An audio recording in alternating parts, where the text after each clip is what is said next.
오늘 우리에게 주신 하나님의 말씀 빌립보서 1장 27절부터 30절까지 말씀입니다. 빌립보서 1장 27절부터 30절까지의 말씀. 저와 함께 한 절씩 교독하시겠습니다. 오직 너희는 그리스도의 복음에 합당하게 생활하라. 이는 내가 너희에게 가보나 떠나 있으나 너희가 한 마음으로 서서 한 뜻으로 복음의 신앙을 위하여 협력하는 것과 무슨 일이든지 대적하는 자들 때문에 두려워하지 아니하는 이 일을 듣고자 함이라. 이것이 그들에게는 멸망의 증거요 너희에게는 구원의 증거니 이는 하나님께로부터 난 것이라. 그리스도를 위하여 너희에게 은혜를 주신 것은 다만 그를 믿을 뿐 아니라 또한 그를 위하여 고난도 받게 하려 하심이라. 너희에게도 그와 같은 싸움이 있으니 내 안에서 본 바요 이제도 내 안에서 듣는 바니라. 아멘. 하늘나라 국민으로서 마음을 품고 란 제목으로 하나님의 말씀 선포하겠습니다. 이스라엘과 팔레스타인 전쟁이 일어났을 때 이스라엘 안에 있었던 이제 국내 거주하는 우리나라 사람들과 그리고 관광객들을 빨리 데리고 오기 위해서 군 수송기가 파견된 일이 있었죠. 이때 한국인들이 많이 대피를 했는데 그때 의외로 언론에서 주목받았던 또 다른 그 사건은 바로 여기에 함께 타고 온 일본 사람들이었습니다. 왜냐하면 일본 정부에서는 이때 수송기를 파송하지도 않았고 또 나중에는 수송기를 이용할 경우 따로 금액을 내라고 요구했기 때문이죠. 그에 비하면 우리나라는 이제 바로 당연히 무료로 이렇게 다 데려왔기 때문에 그 당시 일본 국민들이 한국 정부 정말 잘한다, 부럽다 막 인터넷에 많이 쏟아냈었어요. 자, 우리나라 국민이기 때문에 이렇게 누릴 수 있는 혜택들이 많습니다. 많은 분들이 아시겠지만 우리나라 국민이 가지고 있는 이 여권 파워는 세계 10위권 내죠. 대한민국 여권을 소지하고 있다는 이유만으로 무비자로 갈 수 있는 나라들이 정말로 많습니다. 자, 우리나라가 이렇게 잘 사는 나라가 되었고 또 선진국이 사실 선진국이죠. 세계 10위권 경제 국가면 충분히 선진국입니다.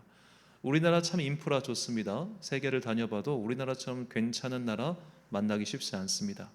이제는 오히려 우리가 유럽이나 미국을 가면, 제가 미국은 안 가봤습니다만 유럽을 가면 와 되게 좋다, 편하다 이게 아니라 여기 왜 이렇게 불편해? 뭐 이것도 안 되고 저것도 안 되고 이런 게 왜 이렇게 많아? 그런 말 훨씬 많이 하게 될 겁니다. 지저분하죠, 더럽죠, 불편한 게 한두 개가 아니에요. 이게 말이 안 통해서 불편한 게 아니라 그냥 시스템 자체가 불편해요. 일본을 가봐도 딱히 우리나라보다 편하지 않습니다. 그만큼 우리나라가 이 자국민들이 얻을 수 있는 혜택이 참 많은 이제는 좋은 나라가 됐죠. 그런데 이런 좋은 나라의 국민으로서 살아가기 위해서는 혜택만 누리는 것이 아니라 국민으로서 해야 할 의무가 있습니다. 그 국민의 의무, 헌법이 제정한 국민의 의무는 다음과 같아요. 납세의 의무가 있고요, 국방의 의무가 있고, 교육을 받게 할 의무가 있고, 근로의 의무, 환경 보존의 의무, 재산권 행사의 공공모리 적합의 의무 등이 헌법에 명시되어 있는 국민의 의무입니다. 자, 우리 국가가 돌아가기 위해서는 당연히 온 국민이 세금을 내야 하죠. 그러니까 세금을 내지 않으면 막 지탄을 받는 겁니다. 한때 이제 종교인들이 세금을 내지 않는다고 종교인들 특별법을 제정해서 세금을 내게끔 만들자라고 하는 움직임이 몇 년 전에 있었죠. 그래서 이제 종교인들도 본인의 소득을 신고하고 세금을 내야 하게 됐습니다. 근데 그때 이후로 국세청 등에서 종교인들 납세하세요라는 말을 안 해요. 왜냐? 종교인들이 세금을 내면 낼수록 국가에 손해가 발생하기 때문입니다. 소득이 너무 적어서 막상 전수조사를 해가지고 소득조사를 해보니까 종교인 월 평균 소득이 130만 원대예요. 그러니까 결국에는 이 사람들이 차상위권 계층이 차상위 계층이었던가요? 돼가지고 오히려 이 사람들한테 들어가야 될 복지비가 더 늘어버렸어요. 그러니까 국세청에서 세금 내는 얘기를 잘 안 해요. 1년에 한 6천 원 내나 7천 원 내나 그 정도밖에 안 될 정도로 정말 낮은 소득인데요. 여하튼 그러다 보니까 이렇게 납세 의무 안 하면은 온 국민의 지탄을 받죠. 국방의 의무도 마찬가지입니다. 자, 얼마 전에 이분이 대법원까지 가서 승소했는데 가수 유승준 씨가 이제 비자 발급 거부권으로 대법원까지 가서 승소를 했어요. 그래서 이제 LA 초일 영사관에서는 이분에게 비자를 발급해라라는 이제 법령이 나왔습니다. 하지만 입국 금지는 또 다른 이유죠. 이제 입국 금지는 영사관에서 하는 게 아니라 법무부에서 하는 겁니다. 이 사람은 우리나라 국내에 입국하면 안 좋습니다 해가지고 국방부의 요청으로 법무부가 승인을 해서 이 사람의 입국 거부가 현재까지 무려 22년째 이어지고 있죠. 이분이 이렇게까지 입국 거부를 당하고 있는 이유는 어떻게 보면 좀 괘씸죄, 국방의 의무를 하지 않고 미국 시민권 취득해서 훅 날아가 버렸기 때문이기도 합니다. 저는 개인적으로 이렇게 하는 건 옳지 못하다고 생각을 해요. 차라리 국방의 의무를 하지 않고 이중 시민권자가 시민권 취득해서 외국에 거주하는 자들은 국방의 의무를 하지 않고 이중 국적자가 외국에 거주하는 경우는 국내 취업이나 그런 게 불허한다, 이런 식으로 그냥 법령을 정하면 될 일이지 왜 특정 개인을 이렇게 하는 건 전 옳지 못하다고 생각을 합니다. 여하튼간에 근데 이런 그 제도가, 이런 방식이 22년째 통용되고 있는 것은 그만큼 많은 국민들이, 특히 이제 군대 복무를 마친 사람들이 이런 자들, 국민으로서 혜택은 누리고 의무는 하지 않으려고 하는 자들에 대해서 반감과 분노를 품고 있기 때문이겠죠. 자, 이것은 세계 모든 나라, 모든 공동체에서도 마찬가지입니다. 모든 공동체 구성원들에게 무한의 자유를 제공하는 그런 데는 없습니다. 어떤 공동체에 속해 있으면 반드시 공동체 일원으로서의 의무를 지니게 되는 거죠. 학교 공동체에 들어갔으면 학생으로서 의무가 있는 것이고, 각각 가정에 들어가 있으면 가정 공동체원으로서의 의무가 있는 것이듯, 우리가 이제 하나님 나라의 백성, 하나님 나라의 국민이 되었으면 그 국민으로서 받은 혜택이 있고, 그리고 그 국민으로서 누려야 해야만 하는 의무가 있다는 겁니다. 우리가 하나님 나라의 국민이 되어서 얻은 혜택은 그분의 자녀가 되었다는 것과, 그리고 천국과 영생을 약속받았다는 것, 그리고 지금도 살아가는 동안 하나님의 은혜와 살아계심의 그 손 위에서 우리가 보호받고 있다는 것, 이것이 우리가 하나님 나라의 자녀, 하나님 나라의 백성으로서 얻게 되는 혜택이라면, 이제는 그 혜택을 받는 자녀로서 해야만 하는 의무가 있다는 거죠. 오늘 본문에서 사도 바울은 우리에게 그 의무에 대해서 설명하고 있습니다. 먼저 27절 상반절 말씀입니다. 오직 너희는 그리스도의 복음에 합당하게 생활하라. 자, 여기서 합당하게 생활하다라고 번역한 헬라어는 폴리튜오마이란 단어인데, 이 단어는 신약성에 딱 2번만 사용된 단어입니다. 이것은 시민권을 가지다, 시민권자로서 살다라는 뜻이에요. 그러니까 바울로부터 이 시민권을 가지고 살다라는 말을 들은 당시 빌립보 교회 사람들은 어떤 시민권을 상상했을까요? 바로 그 시대에 로마 제국의 시민으로서의 권리, 그리고 로마 제국의 시민으로서의 의무를 생각했을 겁니다. 그 당시 로마 제국 시민권자들에게는 2가지 권리, 즉 혜택이 있었어요. 첫 번째로는 참정권, 투표권을 가지고 있었고, 두 번째로는 로마 제국의 보호를 받을 수 있는 혜택이었습니다. 로마 제국 내에 만들어 놓은 각종 도로를 이용하고 또 여러 가지 무역을 통해서 얻을 수 있는 경제적인 이득을 공유할 수 있었죠. 특히 이들이 참정권, 투표권을 가지고 있다는 건 굉장히 중요했습니다. 왜냐하면 그 당시에 이제 로마 제국 이전에 로마의 모든 공직자들은 투표를 통해서 선출되었기 때문이죠. 그들을 뽑을 수 있는 권리가 있다는 것은 이 선거에 나간 사람들이 그 표를 얻기 위해서 여러 가지 것들을 제공해 줬단 말이에요. 요즘으로 치면 완전히 금품 선거였습니다.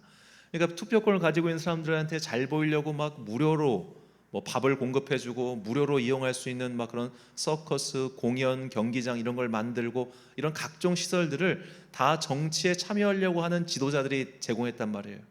그러니까 돈이 엄청 들어갔죠. 그런 것들을 얻기 위해서, 그러니까 투표를 얻기 위해서 이렇게 한 거란 말이에요.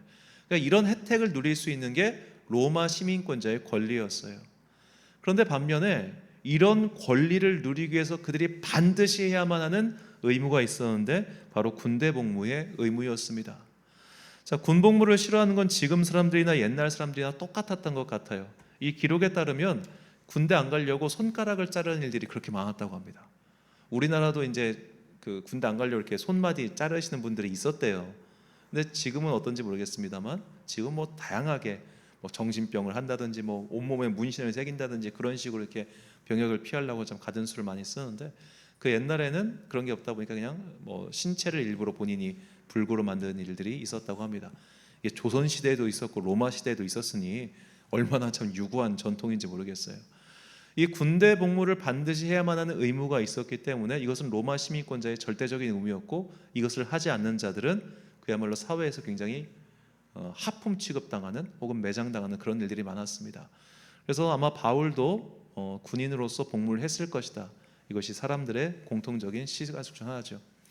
자, 너희가 로마의 시민권자로서 혜택을 누리고 로마의 시민권자로서 의무를 다해야 되듯이 이제 너희가 하나님 나라의 백성, 하나님 나라의 국민이 되었으니 그 국민으로서 마땅히 해야 할 바를 해라. 이것이 바울의 가르침이었어요. 그리고 이어서 바울은 그렇다면 우리가 시민으로서 무엇을 해야 되는가를 이렇게 강조합니다.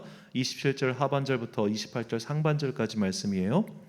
이는 내가 너희에게 가보나 떠나 있으나 너희가 한 마음으로 서서 한 뜻으로 복음의 신앙을 위하여 협력하는 것과 무슨 일에든지 대적하는 자들 때문에 두려워하지 아니하는 이 일을 듣고자 함이라.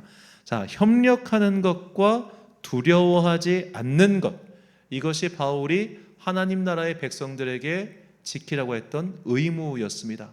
그렇다면 우리는 무엇과 협력하고 또 무엇을 두려워하지 말아야 할까요? 이것을 보면 협력하다라는 헬라어는 쉬나델로인데 이것은 같이 싸우다, 같이 투쟁하다라는 말이에요. 그리고 두려워하지 말라고 했을 때 이 두려워하다는 헬라어는 푸튜로마이인데 이것은 둘러싸인 두려움을 뜻합니다. 즉 우리는 하나님 나라의 백성이 되었다는 것 그 자체만으로 어디에 둘러싸여 있느냐? 바로 세상 나라에 둘러싸여 있어요. 세상 나라의 사람들, 그리고 세상 나라의 백성으로서 악한 영의 조종을 당하는 사람들이 우리를 삥 둘러싸서 공격을 한다는 거예요. 이 공격에 맞서 싸우기 위해서 우리는 함께 협력해야 된다. 이것이 하나님 나라 시민권자의 의무라는 겁니다. 함께 똘똘 뭉쳐서 고난을 견디는 것, 이것이 우리의 의무죠. 바울은 이어서 이것에 대해 보충 설명을 29절과 30절에서 이어서 합니다. 그리스도를 위하여 너에게 은혜를 주신 것은 다만 그를 믿을 뿐 아니라 또한 그를 위하여 고난도 받게 하려 하심이라. 너희에게도 그와 같은 싸움이 있으니 너희가 내 안에서 본 바요 이제도 내 안에서 듣는 바니라. 아멘. 자, 모든 성도들은 예수님의 다시 오심을 기다리는 가운데 이렇게 악한 세력들, 세상의 영에 휩싸인 사람들에게 둘러싸여서 사방에 우겨쌈을 당하듯이 막 공격을 당해요. 공격당하지 않는 성도는 없어요. 왜냐? 우리가 주님께서 우리에게 가르쳐 주신 바를 따라서 선한 양심을 지키고 살아가면 반드시 그거를 꼴보기 싫어해서 공격하는 사람들이 있어요. 그 공격은 때로는 직접적이기도 하지만 사실은 굉장히 은밀하고 집요합니다. 너 그렇게 살면 손해봐. 너 그렇게 살면 뒤처져. 야, 나는 이렇게 사니까 이만큼 앞서 나가고 있는데 너 언제까지 이렇게 거북이 걸음으로 올 거야? 그거 아니야. 이런 거 말이죠.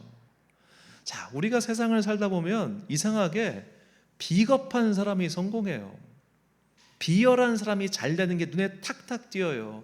성실하고 착하고 이해심 많고 양보하고 그런 사람이 잘 되는 게 아니라 비양심적이고 비열하고 남들을 짓밟기를 좋아하는 그런 사람들이 더 잘 사는 걸 많이 본단 말이에요. 이런 게 우리를 둘러싼 상황입니다. 그러다 보니까 우리는 한 마음으로 똘똘 뭉쳐서 이 고난을 견디는 게 아니라 자꾸만 나도 빠져야겠다 하고 슉 하고 빠지고 저쪽으로 넘어가는 일들이 많은 것이죠. 그래서 우리가 이렇게 똘똘 뭉쳐서 세상에 주는 고난을 견디기 위해서는 우리가 한 마음을 가져야 됩니다. 한 마음. 성경은, 특별히 바울은 우리가 품고 살아야 될 한 마음을 두 가지로 설명해요. 첫 번째 우리가 품어야 될 한 마음은 바로 선한 양심입니다. 바울은 이 선한 양심을 이렇게 고백해요. 사도행전 23장 1절 말씀을 제가 세번역 성경으로 읽겠습니다. 바울이 의회원들을 주목하고 말하였다. 동포 여러분, 나는 이날까지 하나님 앞에서 오로지 바른 양심을 가지고 살아왔습니다. 자, 여기서 살아왔다라고 번역한 헬라어가 아까 말씀드렸던 시민권을 가지다와 동일한 헬라어입니다. 즉 나는 하나님의 나라의 시민권자로서 지금까지 살아왔어요. 그런데 무엇을 가지고 살아왔느냐? 선한 양심을 가지고 살아왔다라고 고백합니다.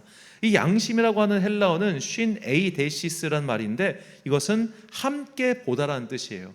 즉 양심은 결국 인류 보편의 선한 마음을 양심이라고 하는 겁니다.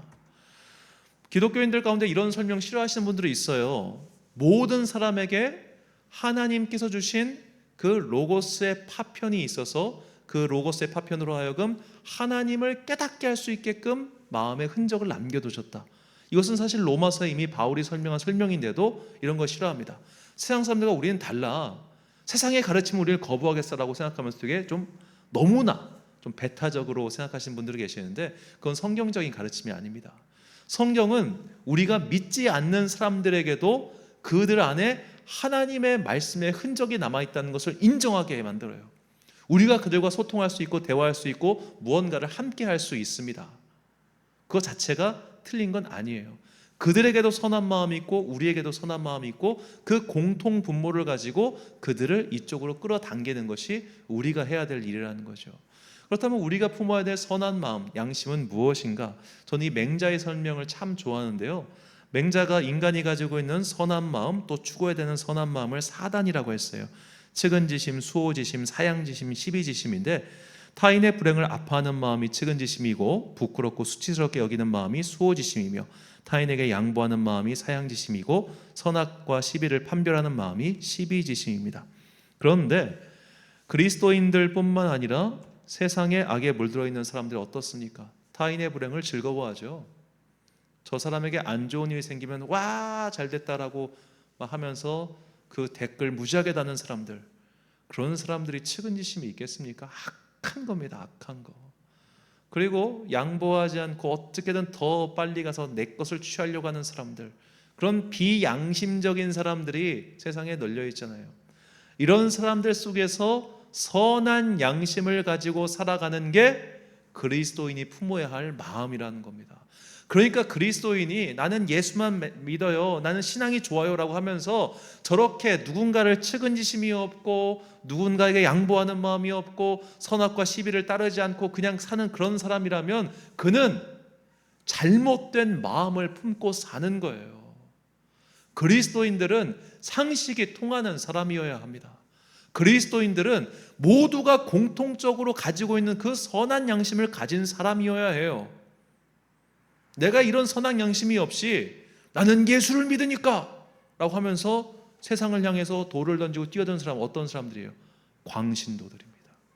광신도. 그런 광신자들에 의해서 예수님의 이름이 참 욕을 먹는 거죠. 그건 정말로 잘못된 신앙이에요.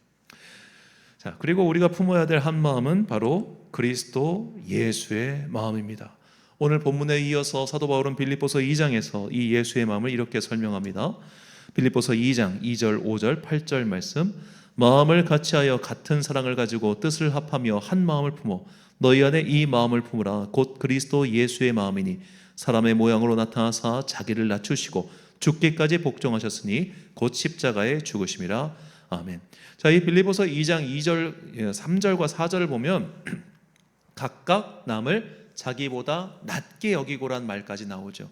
즉 그리스도 예수의 마음은 어떤 마음이냐? 겸손한 마음인 거예요. 겸손한 마음. 그리고 하나님의 말씀에 순종하는 마음. 자, 우리가 이 선한 양심과 그리고 그리스도 예수의 마음, 곧 겸손하고 말씀에 순종하는 마음, 이 두 가지를 가지고 살아갈 때 우리는 이 세상에서 자꾸만 닥쳐오는 악의 시련에 대해서 서로 똘똘 뭉쳐서 그것을 견딜 수 있는 한 마음을 품은 힘을 가지게 된다는 겁니다. 이 선한 양심, 상식적인 마음, 선한 마음, 그리고 남을 나보다 낮게 여기는 겸손한 마음, 이것을 가지고 있을 때 우리는 세상에서 무례한 자들이 되지 않고 오히려 겸손하여 사랑이 많고 모두가 본받고 싶어하는 그런 사람이 될 거예요. 우리가 정말 이 바울의 행적이 참 중요한 게요, 이 바울의 삶을 보면 바울이 먼저 소동을 일으킨 경우가 한 번도 없습니다. 바울은 그저 정해진 시간에 정해진 장소에서 말씀을 전했을 뿐입니다. 그런데 그런 바울을 못살게 여기고 바울을 괴롭힌 건 유대교 광신자들이었어요. 이거 우리가 잘 생각해 봐야 됩니다. 우리가 예를 들어 우리가 정말로 예배를 잘 드리고 하나님의 뜻을 따르니까 세상 사람들이 와서 우리를 못 살게 구는 거, 그거 받아들여야 돼요. 그건 틀린 게 아니라 그들의 행동은 성경적으로 봤을 때 이상한 게 아니에요. 그런데 우리가 저 단군상 때려 부수자, 저 이교도 불교 절간에 불 지르자, 이거 아닌 거예요. 왜? 선한 양심에 어긋나니까. 인류 보편의 마음, 그들을 인정하지 않는 교만한 마음이니까. 우리 그런 마음 품고 세상을 어지럽히는 존재가 되어서는 안 됩니다. 예를 들어, 아주 극단적인 예를 들어서, 이제는 앞으로 그럴 가능성이 매우 높습니다만, 동성애에 대해서 반대하는 설교를 하면 벌금을 매길 그런 나라가 될 가능성이 높죠. 미국처럼. 미국은 현재 그렇게 되어 있습니다. 그런데 그런 나라가 됐다고 해서 그런 법안을 만든 국회의원들 사무실 가가지고 우리가 돌 던지면 되겠습니까?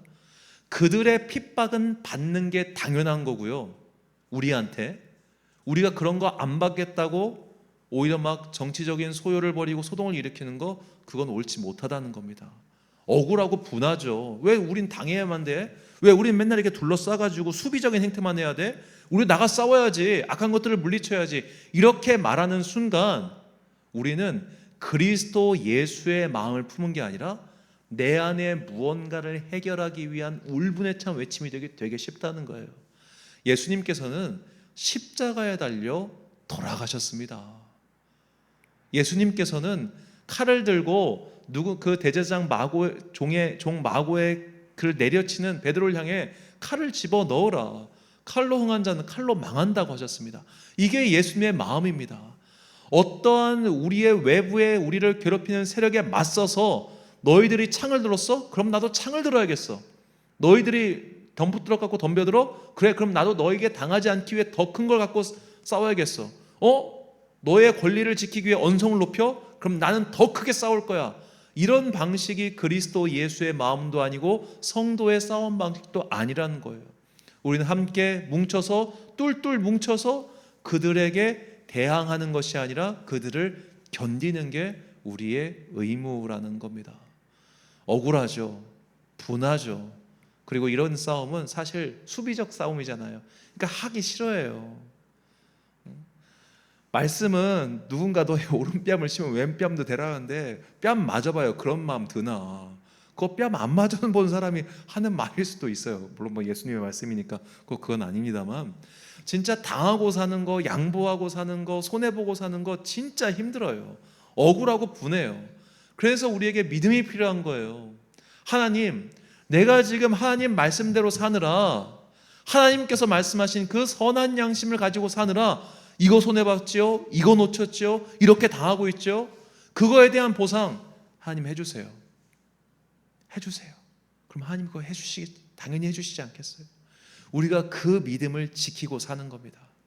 내가 남들이 볼 때는, 세상이 볼 때는 쟤는 진짜 멍청해, 쟤는 진짜 억울한 걸 막 그냥 말도 안 하는구나, 그럼 멍청해 보이고 억울해 보이는 그런 인생처럼 보일 수도 있지만, 우리 그리스도인들은 하나님께서 반드시 보상해 주신다는 것과 동시에 원수 갚음은 하나님께 있다는 것을 굳게 믿고, 그러니까 우리는 수비수예요. 전방 공격수는 하나님께서 나가셔가지고 그들을 다 물리치실 일은 주님의 손에 달려있는 거예요. 내가 공격수가 돼가지고 빨리 이 시합 끝내버리겠다 이렇게 나가는 순간 우리는 그리스도 예수의 마음과는 멀어질 수밖에 없다는 거죠. 그리고 자꾸만 우리를 그리스도 예수의 마음으로부터 멀어지게 만드는 것이 바로 세상의 유혹입니다. 너 그래서 언제 갈래? 너 그래서 언제 이길래? 너 그래서 언제 손해를 메꿀래? 그러면서 계속해서 우리를 공격수로 뛰게 만들게끔 만드는 그런 유혹이죠.